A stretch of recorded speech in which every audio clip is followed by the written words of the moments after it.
Hello and welcome to the Fourth Wall Podcast. I am your co-host, Matthew Calhoun. Please check us out at our website at www.thefourthwall.co and please enjoy the podcast. Are you not entertained? Great Scott. You're a wizard, Harry. What a strong wizard. This is Peppy. All barrel roll. Fire barrel roll. I am the Super Saiyan Son Goku. It's me, Mario. Stop, would you kindly? Hello and welcome to another Fourth Wall episode. I'm your host, Matthew Calhoun. Joining with me today is Kevin Reeves. Today we're going to be reviewing Black Mass, starring Johnny Depp, Joel Edgerton, Benedict Cumberbatch, Kevin Bacon. Yeah, the list goes on. Your mom. No, but it was. It has a pretty stacked cast. Yeah. If you don't know what Joel Edgerton is from, he played Ramesses in Exodus. He also played opposite of Tom Hardy in Warrior. And he's just been doing some great work here recently. Maybe not so much as with Exodus, but definitely with Warrior and just some of the other smaller stuff that he's been able to do. So, and I'm pulling it up here on IMDb. So he also have Dakota Johnson. You have Peter Sarsgaard. I'm not sure of his actual name. Jesse Plemons. You have Adam Scott and also Corey Stoll are probably the main characters here. Director was Scott Cooper. Pretty much a stacked cast all the way around. I mean, there's not much to say other than it was just really good. On IMDb, it has a 68 meta score and an 8.1 on the user score. Let's just, I guess, get into it, Kevin. Just general thoughts on what you thought of Black Mass. All right, well, I'd say like an 8.1 is pretty fair. Definitely. I think that's a pretty good rating in my opinion. Man, it was a movie that had me on the edge of my chair the entire time. Like, I know we discussed this a little bit earlier, but it was, like, I felt stressed the entire time. Yeah. I was like, wow, like, this is intense. Like, you know, it's not necessarily that there's so many things going on, but just the atmosphere of it. I'm just definitely. like, oh my God, like, what's going to happen? Like, what's going on? We'll start with non-spoilers, and then we'll eventually get into that. Mm-hmm. But, this movie, like, just the pace of it itself is very kind of unnerving. Like, it definitely, whenever I saw the commercial for the trailer, I did not see it opening up this way. And the way that I thought it would be or go about it would just kind of focus on that character's journey whenever it opens and just, like, have Johnny Depp kind of be intertwined. But no, it really just shifts. Yeah. And so you see all these different sides of the story. And, it was really just cool to watch. This definitely changes the way we see Johnny Depp, in my opinion. Well, you know, he's always been like a talented actor. I think that people have been kind of writing him off because he's done Jack Sparrow here just for so long. Yeah, Jack Sparrow and a couple other. Not even that they're bad. Yeah, I mean, they're fun movies. That's the thing is, like, a lot of people have discounted him off for saying that like being like, oh, he just does the same thing or he can't act. Like, no, Johnny Depp can act. Yeah, most definitely. Before, even after when Pirates of the Caribbean came out, when that first one came out, everybody was in love with the character. No, yeah, I loved the movie because of him. Yeah, exactly. You know, he makes that movie, and what people like now are being like, oh, he can't really act. Just like, no, you don't understand. Yeah. Johnny Depp can obviously act. He obviously has. So many disposable, tools. Don't believe us? Watch this movie. Yes. He really steals the show for this. He has an incredible acting performance. Yeah. I think a lot of people do, but man, Johnny Depp, you just watch him, and again, we were talking about this earlier, but I had a hard time recognizing him. Just like his entire persona was completely different. I was just like, whoa. This Johnny Depp, I had to remind myself. I was like, whoa. Okay. Well, not only that, I think he was the best one at keeping his actual accent and stuff like that. Like, he did the best out of, I think, all the actors in their roles. Maybe the second best would have been Benedict Cumberbatch. Yeah, I could see that. So, if you didn't know, this movie takes place over Jimmy Bulger's life and kind of what he did as a criminal gangster and all that stuff. Late 70s, early 80s. Yeah, and just who was all involved and stuff like that. It kind of covers his life through various other people, gang members that were in the actual gang. So for this movie, I would, you see that if you never saw the commercial, but I know Kevin didn't actually see the commercial. Mm-mm. He just knew Johnny Depp was in this movie, so he went into it. All I heard was like, Johnny Depp, criminal. All right, I'm in. Yeah, and so whenever we went into this movie, he didn't really know about it. But that scene where they're actually sitting there eating and they're like, you gave up a family secret. I thought it was a family secret. Like, that was actually watching that again. Like, he says a little bit more and does different things. Yeah. And it goes in a little bit of different way than the actual commercial. Very creepy, very unnerving, and just this whole movie just like has this very uncomfortable pace. Yeah. And it'll go really fast at certain moments, and then it'll just slow right back down.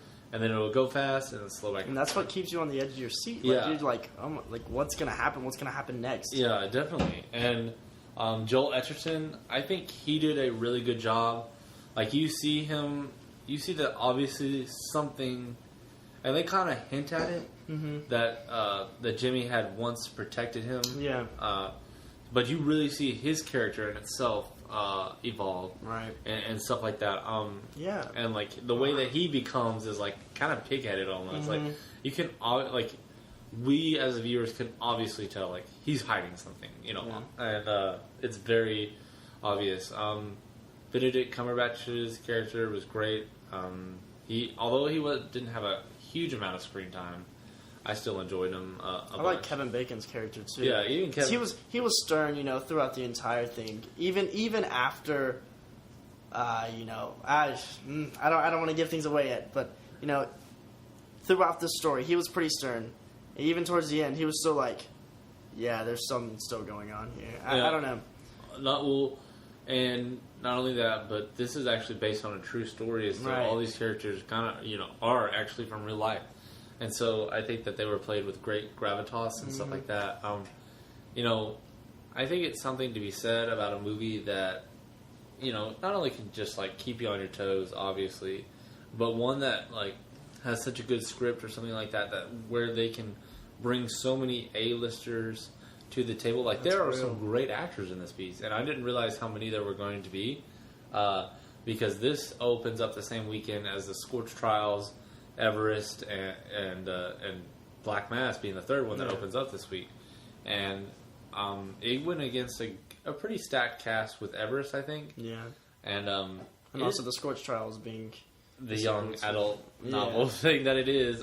It's going to be hard to beat Black Mass, though, as which one has a better cast for this opening week. I haven't looked at the box office scores, but I'm sure Scorch Trials is in the front runner because just out of popularity. Just out of popularity alone. So I was also thinking, talking about character performances, just his thugs in general. I touched on it a little bit earlier, but the persona of just the gang, the person, all of his thugs, they just had this vibe to them of just unnatural and just evil. Yeah. Just the way they carried themselves. I mean, especially that one henchman, from the...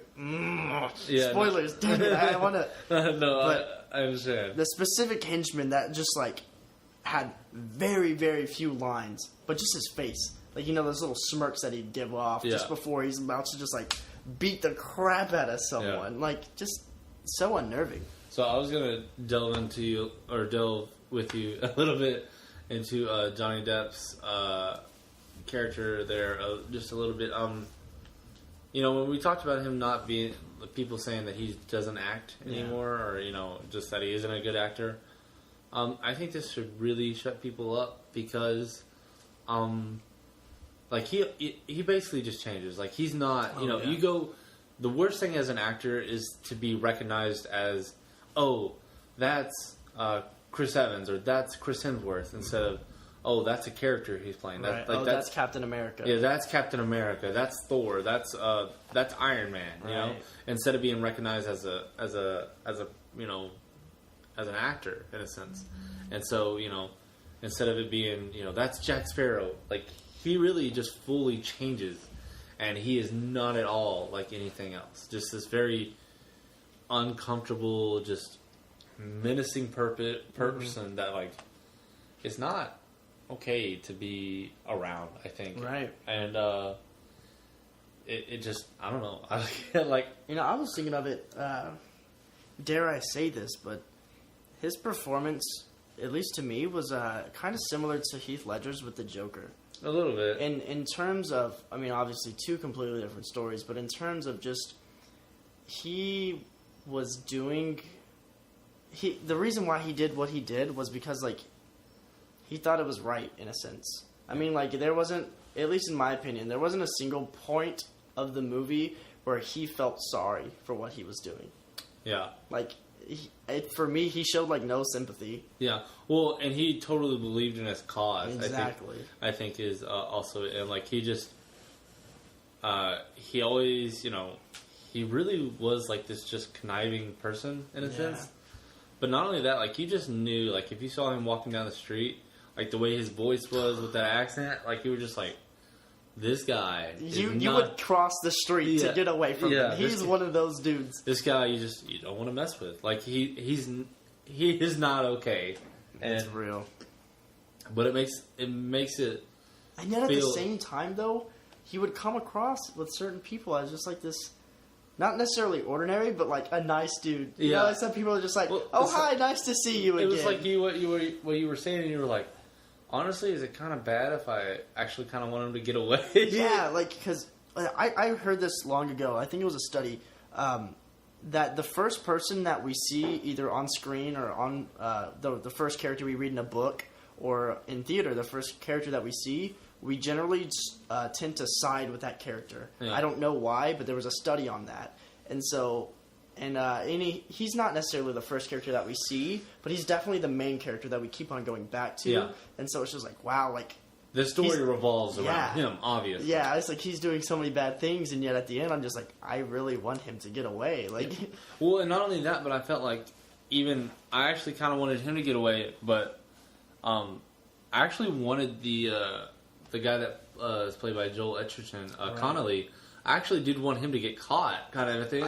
Same here, yeah. Like that guy is really just kind of like a bad person, right? The roles switched. Yeah, definitely. And I feel like it made, I don't know, it made me feel weird that I would feel like, actually that guy's like really actually a bad person. Yeah. And the way that he would go about it, I mean, he was very honed in on whenever he read this script. Mm-hmm. Well, if you think about it, his character would not, well, Johnny Depp, his character would not have done the things he would have done if it weren't for him.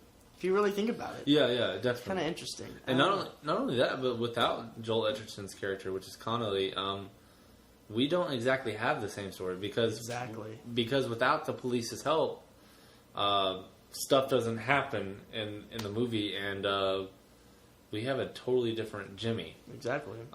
His backstory is great from what you're introduced to. It kind of explained why he's so unhinged and stuff like that. Mm-hmm. Just growing up in that environment, in that neighborhood. Yeah, definitely. And I think that it puts something together for the audience to see, I guess, just how different this type of lifestyle that he had lived, and how badly Alcatraz and all that had affected him. He was in Alcatraz for a few years. I'm like, whoa, that's like a 11 big, or something like that. Yeah, that's a big deal. If you're in Alcatraz, you're not messing around. Yeah, you ain't no punk. That's for sure.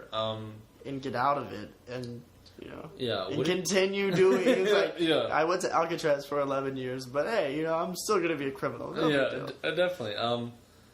What did you think of Benedict Cumberbatch's performance? Since we saw him in the Imitation Game last year, and then we've seen, he'll be the new Doctor Strange, and he's done great things like Smile and stuff like that. Sorry, that was my phone.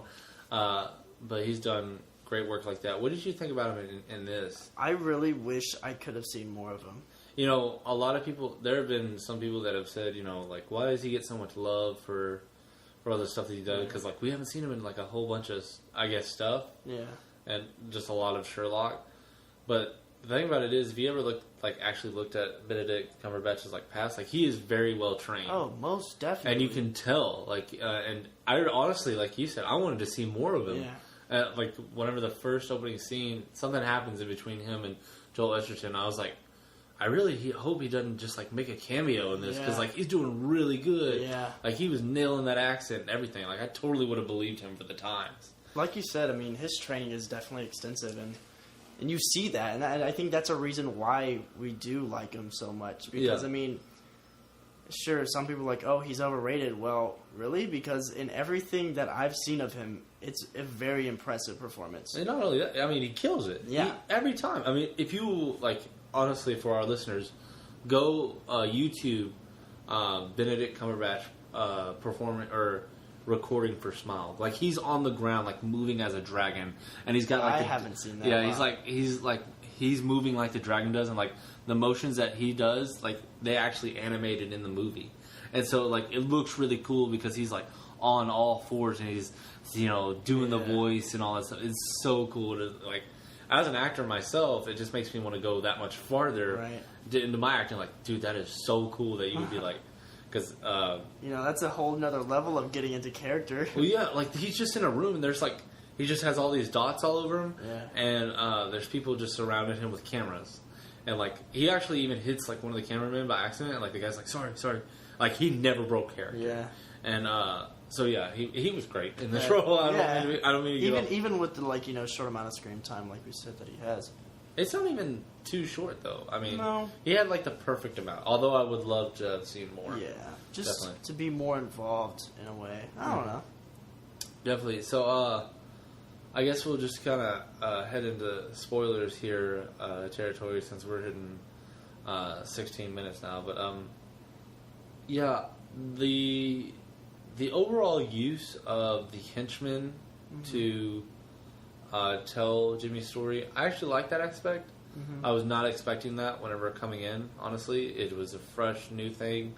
I was very excited to see that whenever I was okay, I don't know how this is going to go. Because, we've seen gangster movies before, right? Exactly. And so we kind of think how it's going to go, and it was just very good to hear, or to see something new out of that. Yeah. And then, also, I would like to stress the fact between the relationship between Benedict Cumberbatch and Johnny Depp was it was very cool to see that Benedict was that's his business. Yeah. I'm not part of that. He knows I'm not part of that. And Jimmy never once asked him for help. Right. It was always Joel Edgerton's character, Connolly. It was he was stern too. Yes. It's he loved his brother, but at the same time he was I can't. Yeah. I can't save you in a way. Also, Connolly, the way I was saying, the reason that Edgerton was so tone or in character for Connolly was the fact that as you watch him progress, you thought when we first meet Connolly, you're okay, this guy seems really cool. He's got a head on his shoulders. Yeah, he's okay, he's just gonna help his friend out. Well, as the story goes, he just this guy is deliberately just a bad guy, sabotaging things, and definitely he turns in in my opinion, just as big as criminal as Whitey. Yeah, and it just even and just also not even with as much as respect as Johnny Depp's character, which is called Jimmy Whitey. Yeah, sorry, I should have said that. His nickname is Whitey. Yeah, and he just basically becomes his lapdog in a sense. And yet, the only reason he's really doing this is out of honor, out of respect. Loyalty? Yeah, loyalty. And yet he turned into a lapdog for him. Yeah. So it's kind of wow. And I understand that, or I understand, repaying something, but at a certain time, you gotta, he should have known, because some of the stuff that he said, you're dude, if I didn't know anything, I'd be okay, you're weird, alright? You're obviously going against the case, and stuff like that. I would question his motives. I mean, I think, and we see it in the movie, they start to question him really hardcore, and then just like that, they're hey guys, we think we got the Italian Mafia, And so that big time case that, got him the raises, got him the promotions, kind of just swept it under the bus, just oh yeah, what he did was a good thing, even though we definitely just helped out all these criminals. But hey, we got more criminals out of it. Yeah. So we took down the mafia that way. But we raised an even bigger problem. Yeah. Where does that, trade off? How do you decide what's good and what's bad? Right. One thing I think that I did have a problem with is we didn't see him kind of. We didn't see Johnny Depp, I guess I would say, in this role. Work. I thought, it would show more of like an empire. Like they say, he does racketeering and stuff like that, but you don't exactly see like all the supposed men that he has and stuff like that.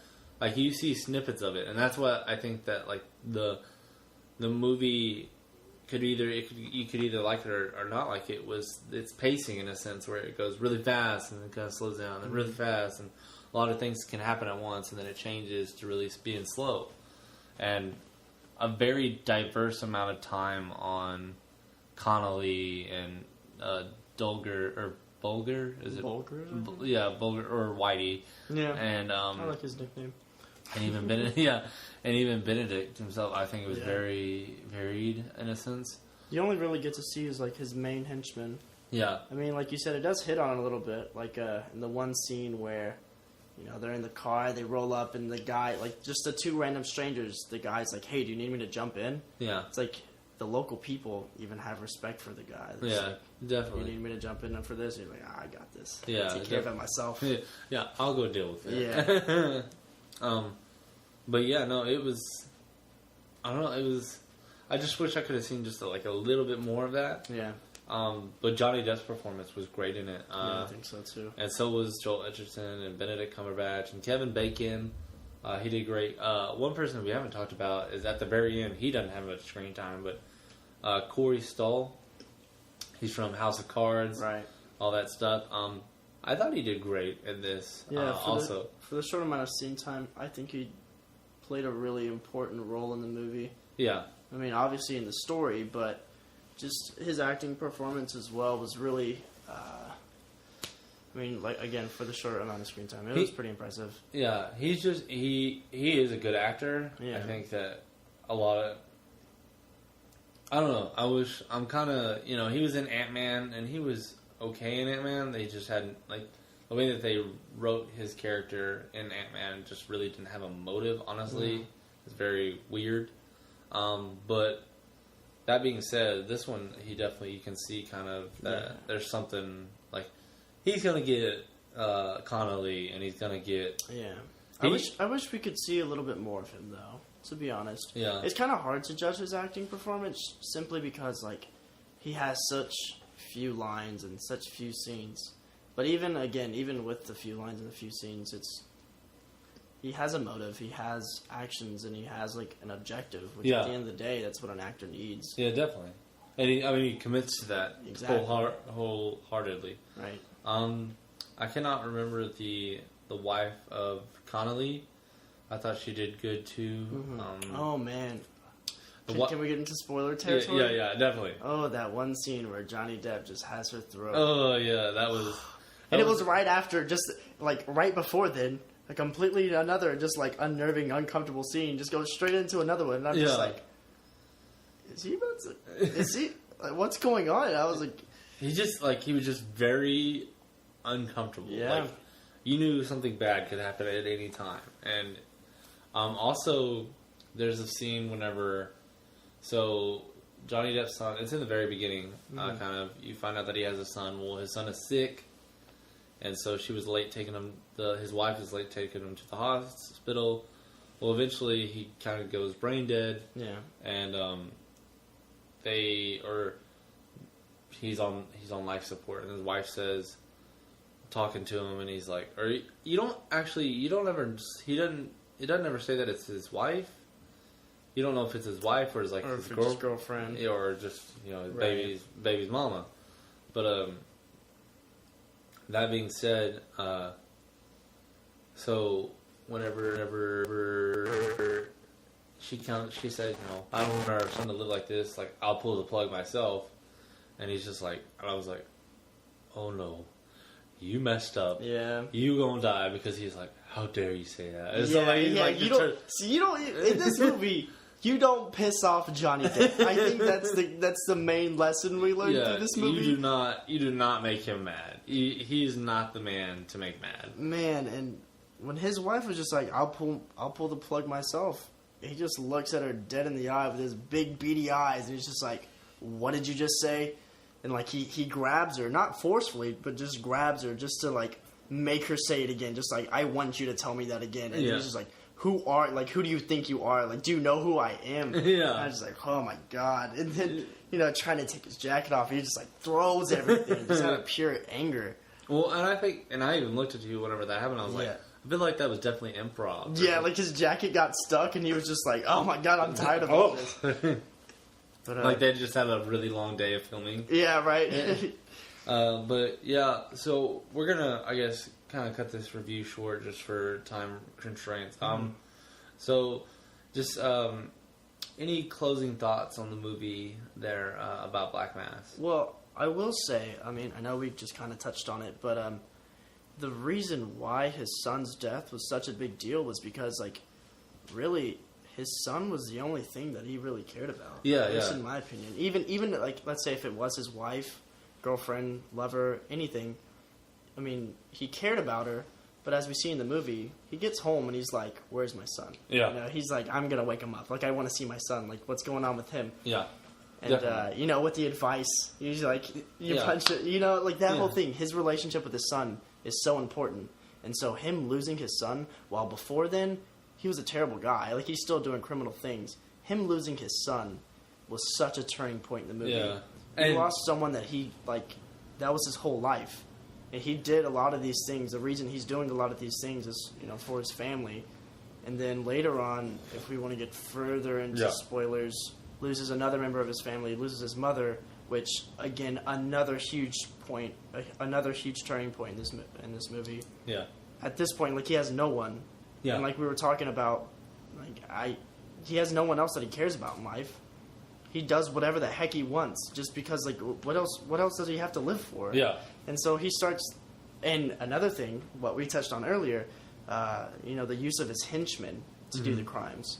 We see as the movie progresses that, in the beginning he's using his henchmen, and towards the end, actually, we see it progress. At the end, he's no longer really, like, telling his henchmen what to do. He's like, I'll do it myself. Yeah. Like, it's almost as if the deaths of his son and his mother make him, like, more aggressive, more painful. He's like that. I don't care if my henchmen are going to do it. I'll do it myself. I'll kill this person. I'll gun him down in public if I have to. Yeah, I mean, he even, whenever that one guy does rat on him, I can't remember his name in the movie, but, like, he straight up just, in broad daylight, just straight up murders him. Which, I mean, if you go back to the beginning of the movie, what he said to his son, he's like, you don't do it while people are around. Yeah. Well, after his son's dead, after his mom's dead, what does he have to lose? Yeah. He's like, I'm just going to do whatever Yeah, was that not a great scene, though, whenever he was talking to his son? He's like, the reason you got in trouble is because you got caught. Yeah, it's like, the reason you got in trouble is not because you punched him in the face. You punched him in the face while people were watching. I'm just like, great advice, Johnny Depp.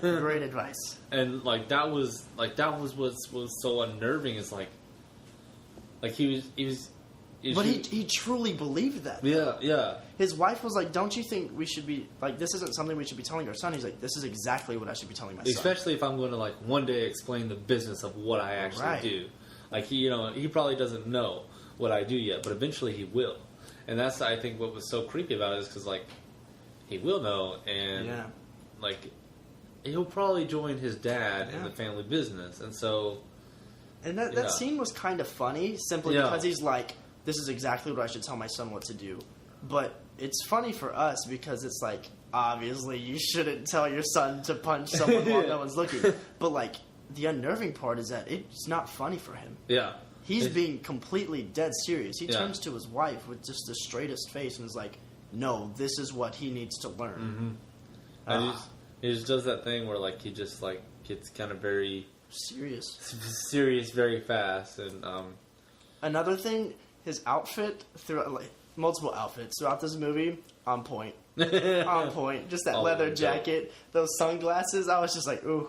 That's a bad dude. That's a bad dude. I would not mess with him. So at the end of the movie, though, you find out that like for 12 years they weren't able to find Whitey, right? Right. And so, but they eventually found him in California from an anonymous tip. You know what's crazy about that is the fact that like More than 12, wasn't it? Because they found him in 2011.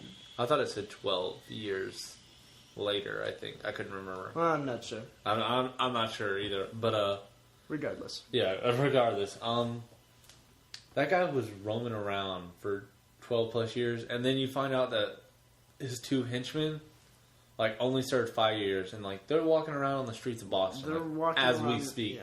And like If you're they were from cold-blooded. Boston, you have some murderers walking the streets right now. Like they were cold-blooded killers. Like Hide your wives, hide your kids. they're killing everybody up in here. Yeah, I said this when we were leaving the theater. I was like, like murder is one of those things where, like, once a murderer, always a murderer. Yeah. I feel like it's pretty hard to come back from Especially, like, specifically those two that, like, it wasn't just a one-time thing. It was like, oh, no, I'll kill him.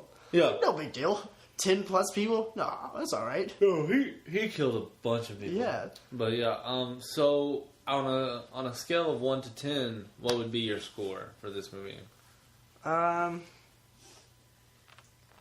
Probably around 7.5 to 8, somewhere around there. Simply because, like, just the acting performances and cast alone.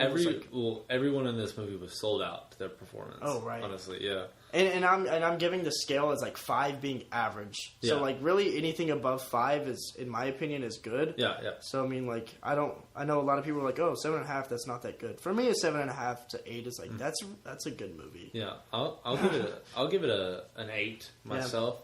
Yeah. Everyone that's in this movie definitely did their homework, definitely did their part. The time period pieces look great. It was fun. It was unnerving. Johnny Depp is a different man in his zone. Yeah. In his zone, and I think people are gonna really stop talking about he just does Captain Jack Sparrow, and all that stuff. No, he can act. Stop. Stop just saying that just because you watched a couple movies. He actually can act. Go before Jack Sparrow, and you will realize like how many roles he's actually done. Right. Like he's done a crazy amount of stuff. Like, it always gets me that people are like, "Oh, he can't really act." Like, what? And like the only thing they've ever seen was Pirates of the Caribbean. He's done so much. Yes. What are you doing? But that's going to be our episode for this movie review. We hope you guys enjoy it. Sorry, it's rushed. Or it's a shorter podcast. We're doing this late at night. But please tell us what you think. Subscribe to us on iTunes or on Stitcher. Check us out at our website at www.thefourthwall.co, and that's with a actual number 4. And thanks, guys.